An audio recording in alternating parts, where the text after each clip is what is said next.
I talk about cosmetics a lot, and most of the time there are either loadouts that I use, loadouts I think you should be using, stuff like that. But today, I want to talk about the loadouts that you guys are actually using and what kind of items you put together.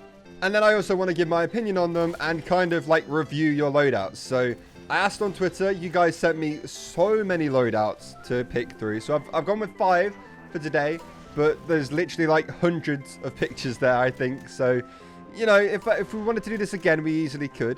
But yeah, let's just get into this and kind of see how it goes. This video is also sponsored by quicksell.store.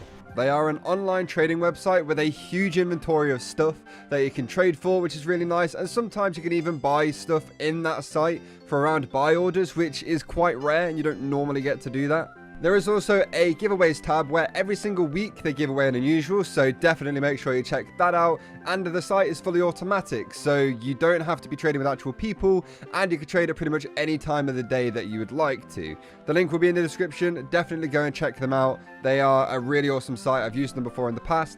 Definitely recommended. Okay, so the first loadout that we have is from GoldenEye, who's another YouTuber, and he's also part of the Mercs, and we're trying to get the Mercs to 10k, so there's a link to that in the description. Please go and subscribe to the Mercs. But GoldenEye's loadout is ridiculously clean. I really like the look of it. The yellow paint on everything, the effect on the duck hat, I actually really like. I wanted that effect on a prehistoric pullover, but it was too expensive at the time that, you know, the prehistoric pullover was my main hat, so I never ended up getting one. And I kind of regret it because that effect, even though it's not massive, it's not like a huge effect, it looks really nice. And it actually works really well with the yellow of the duck hat, and also when he's on red, it looks really good. Maybe it doesn't look so great on blue, but other than that, like, it's fine. This loadout is sick. I really like it. I like the fact it's even got the duck in the action slot as well. That's really cool. If you had a golden contractor, that actually, no, the whole thing is meant to be duck themed, I guess, so stick with the duck. I also really like the names on some of these items. So you've got like the duck gun as the Australian rocket launcher, you've got the slapstick comedy for the market gardener, and you've got Quack for the hat, so I quite like them. Okay, so this next one is kind of insane. A double unusual effect Pyro loadout. Now originally I thought it was the brigade helm that had the stormy 13th hour on it, but it turns out it kind of looks like it's the pyromancer's mask based off the nicknames that these items have, which is kind of insane because pyromancer's masks and unusuals, for those of you who don't know, they're not cheap. And that effect is like an old Halloween effect, super rare, you barely get them anymore. So that item right there is a lot. And there's also an Australian flamethrower in there as well, which is quite nice. I really like the brigade helm as a hat, to be honest. I know it sometimes is more of like a lower tier one, I think, but I really like the brigade helm. And it actually works really well with the pyromancer's mask. I didn't think that would be a combination that would be too great, but, you know, there's not too much clipping. It actually looks really good. And, you know, it's nice to see something like a pyromancer's mask rather than a last breath that almost every single pyro uses. I know the pyromancers are still super popular, but I don't really see that one round as much as a last breath anymore.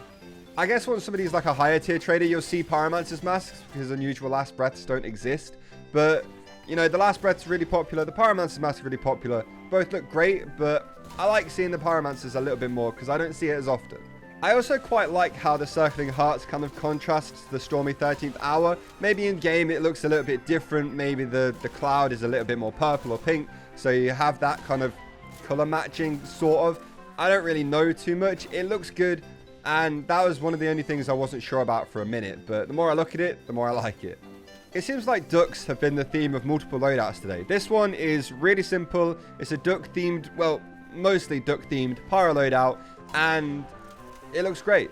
The weapons are kind of all over the place. So if I was to have this set personally, that would probably be the first thing that I swapped. Because you've got like random skins, which you might like, which is cool. A regular kill streak extinguisher. I don't know, on this page, for some reason, for me, I'm really weird about this. I like having, you know, good looking color borders around my weapons. I'm a loser, I know. This one looks a little bit more like a work in progress loadout, but I like that almost a little bit more than the fully complete ones. There's somewhere for this one to go, like upgrading the duckling to a genuine one potentially, and stuff like that. So this one I quite like, and I am excited to see kind of where this one progresses if the person who submitted this wants to, you know, change it at all.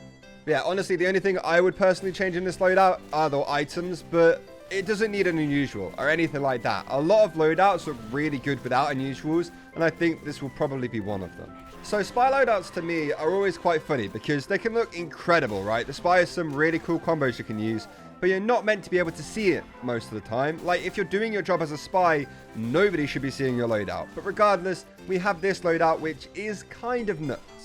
Originally, I was kind of put off about seeing the Deadhead painted lime green, but I think this loadout is meant to be from the movie The Mask. I could be wrong, but that's what the first thing I thought of, with the hat painted yellow, the suit painted yellow. It doesn't really work like that in TF2 though. And then the green head, obviously that is a bit of a giveaway. You've also got the knife that matches the face, which is quite cool. That might not have been in The Mask. I haven't seen it in a while. And he's also got a professional kill streak big kill, which is really nice. The enthusiast timepiece, which is quite a nice reskin of the Invis watch. And the app sap, which again, very nice reskin of the sapper. And it talks to you. Bit annoying, but you know, it's quite cool. I honestly really like this loadout. I've never seen anything like it before, and having it probably inspired by a movie character is really nice as well. I wish there were more loadouts in TF2 that you could make that really closely resembled people from movies. I think that would be sick. Or maybe even video games as well. Like, we've kind of got Mario. Kind of, but not really. And here we have the final loadout, which actually isn't submitted by Uncle Dane, even though looking at it, you could see it's Uncle Dane's loadout. But no, this one was submitted by Nyanzak, and they just have the whole Uncle Dane loadout, from the beard to the unusual hat with the right effect as well. Is actually just really cool. I remember doing something like this myself when I was trading. I got a really, really good deal with somebody for the entire Uncle Dane set, and I think I made quite a bit of profit just from selling it as a set. People want to dress like Uncle Dane, and if those people have money behind them, they're going to pay quite a bit so they can get the Uncle Dane unusual. Especially if then they don't have to go out of their way to buy the other items either. Like, if you have those with you, like, you're set. But either way, this loadout is incredible. It's iconic in the TF2 YouTube scene. The only thing that could be improved is probably a vintage Lugamorph and a strange PDA. But those two items are very expensive, so I wouldn't blame you if you didn't go and pay for them, because they're not really worth it for a lot of the players with the amount they cost. So yeah, I like this loadout a lot. That's just me going back to like the whole I like the color borders thing, and there's the one gray one there and it's making me a little bit upset. So that's the only reason I'm going off about that. So anyway, there we have it. I hope you all enjoyed the video. If you did, please make sure you leave this video a like and also subscribe to the channel if you're new. I'd really appreciate it. I also stream every single day on Twitch, so if you want to come and see stuff like that, then the link is down below, along with a bunch of other stuff you can check out if you wanted to do that, like my Patreon, my Twitter, my Instagram, anything you want. Anyway, thank you all so much for watching the video. Once again, I hope you all enjoyed it, and I will see you all tomorrow with another video. Goodbye.